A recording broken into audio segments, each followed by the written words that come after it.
అందరికీ నమస్కారం.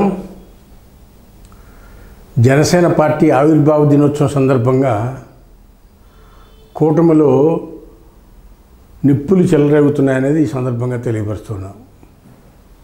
ఎందుకంటే నిన్న సాయంత్రం కూటమిలోని మిత్రపక్షమైన జనసేన పార్టీ ఆవిర్భావ సభ పిఠాపురంలో జరిగింది.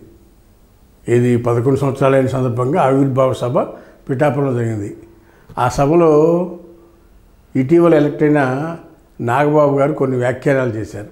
ఆ వ్యాఖ్యానాలు ఏంటంటే, పిఠాపురంలో పవన్ కళ్యాణ్ గెలుపు కోసం పాటుపడింది 2 ఫ్యాక్టర్స్. ఒకటి పవన్ కళ్యాణ్, 2 జనసేన అని వ్యాఖ్యానించడం జరిగింది.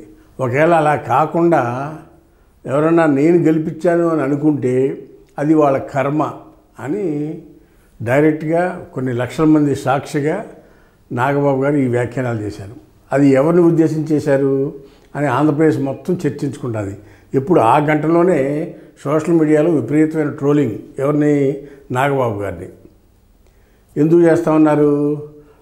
గత జరిగిన ఎలక్షన్స్లో పిఠాపురం నుంచి తెలుగుదేశం పార్టీ తరపున వరం గారి సీటు కోసం యాస్పిరెన్సీలో ఉన్నారు. ఆయన అంతకుముందు కూడా 5 ఏళ్ళ నుంచి పిఠాపురం కాన్స్టిట్యున్సీలో పనిచేసుకుంటూ ఉన్నారు. అంతకుముందు 14 ఎలక్షన్స్లో ఇండిపెండెంట్గా గెలిచారు. వర్మ టీడీపీ సీటు ఇవ్వకపోతే ఇండిపెండెంట్గా పోటీ చేసి గెలిచిన వర్మ గారు పిఠాపురంలో స్ట్రాంగ్గా పనిచేసుకున్నారు. అలాంటి దశలో చంద్రబాబు గారు బతిమాలి ఫస్ట్ ప్రయారిటీలో నీకు ఎమ్మెల్సీని చేస్తాం అని ప్రామిస్ చేస్తే ఆయన ఆ రోజు తప్పుకుని పవన్ కళ్యాణ్ గారికి పనిచేయడం జరిగింది. సరే, పవన్ కళ్యాణ్ గారికి కూడా అక్కడికి వెళ్ళి తర్వాత నామినేషన్లు చేసే సందర్భంలో కానీ అనేక ప్రచార సందర్భంలో కానీ వరం గారు బాగా సపోర్ట్ చేస్తున్నారు. వరం గారి సహకారము, టీడీపీ వాళ్ళ సహకారం నేను మర్చిపోలేను. వీళ్ళందరూ చాలా యాక్టివ్గా పనిచేస్తున్నారు, నియోజకవర్గంలో నా గెలుపు కోసం కృషి చేస్తున్నారని పవన్ కళ్యాణ్ పదే పదే చెప్పారు.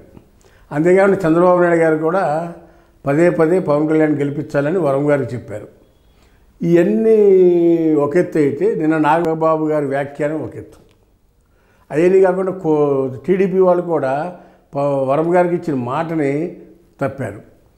జూలై 24లో వచ్చిన 2 ఎమ్మెల్సీ స్థానాలు హరిప్రసాద్కిను శ్రీరామచంద్రకి ఇచ్చుకున్నారు. సరే, అది రామచంద్ర రాజీనామా చేసి పార్టీలో చేరాడు కాబట్టి అది మళ్ళీ అగైన్ రామచంద్రకి ఇచ్చారు. అంతవరకు తప్పులేదు. నిన్న జరిగిన మార్చిలో జరిగిన ఎమ్మెల్యే కోట ఎమ్మెల్సీలో వరం గారికి ఇస్తారని పిఠాపురం కానీ రాష్ట్రం మొత్తం కూడా ఎదురు చూశారు. ఎందుకంటే పిఠాపురం ఆయన త్యాగం చేసి పవన్ కళ్యాణ్ గెలిపించాడు. అక్కడ ఇంటింటికి తిరిగి ఏదో స్వామి చెప్పినట్టుగా ఏరు దాట ముందు మల్లయ్య, ఏరు దాటిన బోడి మల్లయ్య అని ఎలక్షన్స్లో కూడా నన్ను గెలిచినాక కూడా నన్ను గెలిపించింది వరం గారు, వరం గారికి చాలా థ్యాంక్స్ అని పవన్ కళ్యాణ్ అనేక వేదికల మీద చెప్పారు. సరే, వాళ్ళిద్దరూ అలా ఉంటే చంద్రబాబు నాయుడు గారు కూడా ఎమ్మెల్సీ ఇస్తారంటే మన మార్చి ఎమ్మెల్యే కోట ఎమ్మెల్సీలు కూడా ఆయనకు వరం గారికి హ్యాండ్ ఇచ్చారు. ఇప్పుడు వరం గారి అభిమానులందరూ కూడా ఆందోళన చెందుతున్నారు. వరం గారికి ఏ దారి?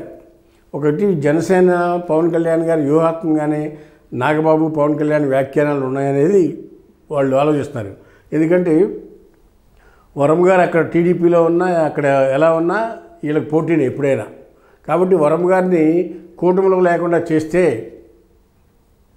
పవన్ కళ్యాణ్ పిఠాపురం సీటు 10లో అవుతుంది అనేది జనసైనికుల ఉద్దేశం.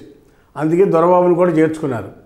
అంతేకాకుండా గతంలో మొన్న జరిగిన జనసేన ఆవిర్భావ దినోత్సవ వేడుక ఏర్పాట్ల సందర్భంగా నాదెళ్ల మనోహర్ గారు కూడా మాట్లాడుతూ పిఠాపురం అంటే పవన్ కళ్యాణ్ అంటే పిఠాపురం పవన్ కళ్యాణ్ అడ్డా అని కూడా మాట్లాడటం జరిగింది. ఎవరు? నాదెళ్ల మనోహర్ మాట్లాడినా, నాగబాబు మాట్లాడినా వీళ్ళంతా ఒక వ్యూహాత్మకంగా చేస్తున్నారు. అక్కడ దొరబాబును జనసేనలో చేర్చుకున్నా ఇదంతా కూడా ఏంటంటే వరం గారిని పిఠాపురం టీడీపీ నుంచి తప్పించాలనేది. దానికి చంద్రబాబు నాయుడు గారు సహకరిస్తున్నాడు. ఆ సహకారంలో భాగంగానే నిన్న జరిగిన ఎమ్మెల్సీ ఎలక్షన్స్లో వరంకి సీటు ఇవ్వడానికి కారణం. ఎలాగైనా సరే వరంని టీడీపీ నుంచి బయటికి పంపించేస్తే అక్కడ ఎమ్మెల్సీ ఉండదు. ఎమ్మెల్సీగా వరం గారు వస్తే అక్కడ సెంటర్ ఆఫ్ పవర్ పాయింట్ ఇంకోటి అవుతుంది. ఇటు పవన్ కళ్యాణ్ ఒక ఎమ్మెల్యేగా ఉండగా వరం గారు ఎమ్మెల్సీగా ఉంటే ఇప్పుడు అక్కడిద్దరు అనేక వివాదాలు వస్తాయి. ఆయన లోకల్గా ఉంటాడు, ఎవరు? వరం గారు. దాంతో ఈయన పవన్ కళ్యాణ్ గారు రాష్ట్రం మొత్తం తిరుగుతాను, డిప్యూటీ సీఎంగా మంగళగిరిలో ఉంటే అక్కడ లోకల్గా ఉండేది వర్మ గారు కాబట్టి ఈ వరం గారికి పవన్ కళ్యాణ్ గారికి జనసైనికులకి డిస్ప్యూట్స్ అరైజ్ అవుతూ ఉంటాయి ఏదో సందర్భంలో. కాబట్టి ఈ పవర్ పాయింట్ రెండో లేకుండా చేయాలనే ఉద్దేశంతో చంద్రబాబు నాయుడు పవన్ కళ్యాణ్ కలిసి వరమని బయటికి పంపించే విధంగా ప్లాన్ జరుగుతూ ఉందనేది వరం గారి అభిమానులంతా కూడా ఆలోచిస్తూ ఉన్నారు. అంతేకాకుండా నిన్న నాగబాబు మాట్లాడిన మాటలు పుండు మీద కారం చల్లినట్టుగా మరీ రెచ్చగొట్టే విధంగా ఉన్నాయి. ఈ విషయంలో నాగబాబు పవన్ కళ్యాణ్ గారు మాట్లాడిన మాటలు తప్పుపడుతున్నారు ఎవరు, వరం గారి అభిమానులు, టీడీపీ వాళ్ళు కూడా. ఈ మరీ ముఖ్యంగా టీడీపీ వాళ్ళు కూడా తప్పుపడుతూ ఉన్నారు. మరి రాబోయే రోజుల్లో ఇలాంటి పరిస్థితులు ఏ దారి తీస్తాయో, వరం గారికి వైసీపీ గత అనే విధంగా అభిమానులంతా వైసీపీ వాళ్ళు రెడ్ కార్పెట్ వేసి పిలిచే పరిస్థితి కూడా ఉందనేది ఈ సందర్భంగా తెలియపరుస్తున్నాం. హాయ్ ఫ్రెండ్స్, మా ఫ్యూచర్ టుడే ఛానల్ చూస్తున్నందుకు చాలా థ్యాంక్స్. మరిన్ని లేటెస్ట్ వీడియోస్ కోసం వెంటనే సబ్స్క్రైబ్ చేయండి. అలాగే ఈ బెల్ని కూడా రింగ్ చేసేయండి. మా లేటెస్ట్ వీడియోస్ నోటిఫికేషన్స్ అన్నీ మీ మొబైల్లో వస్తాయి.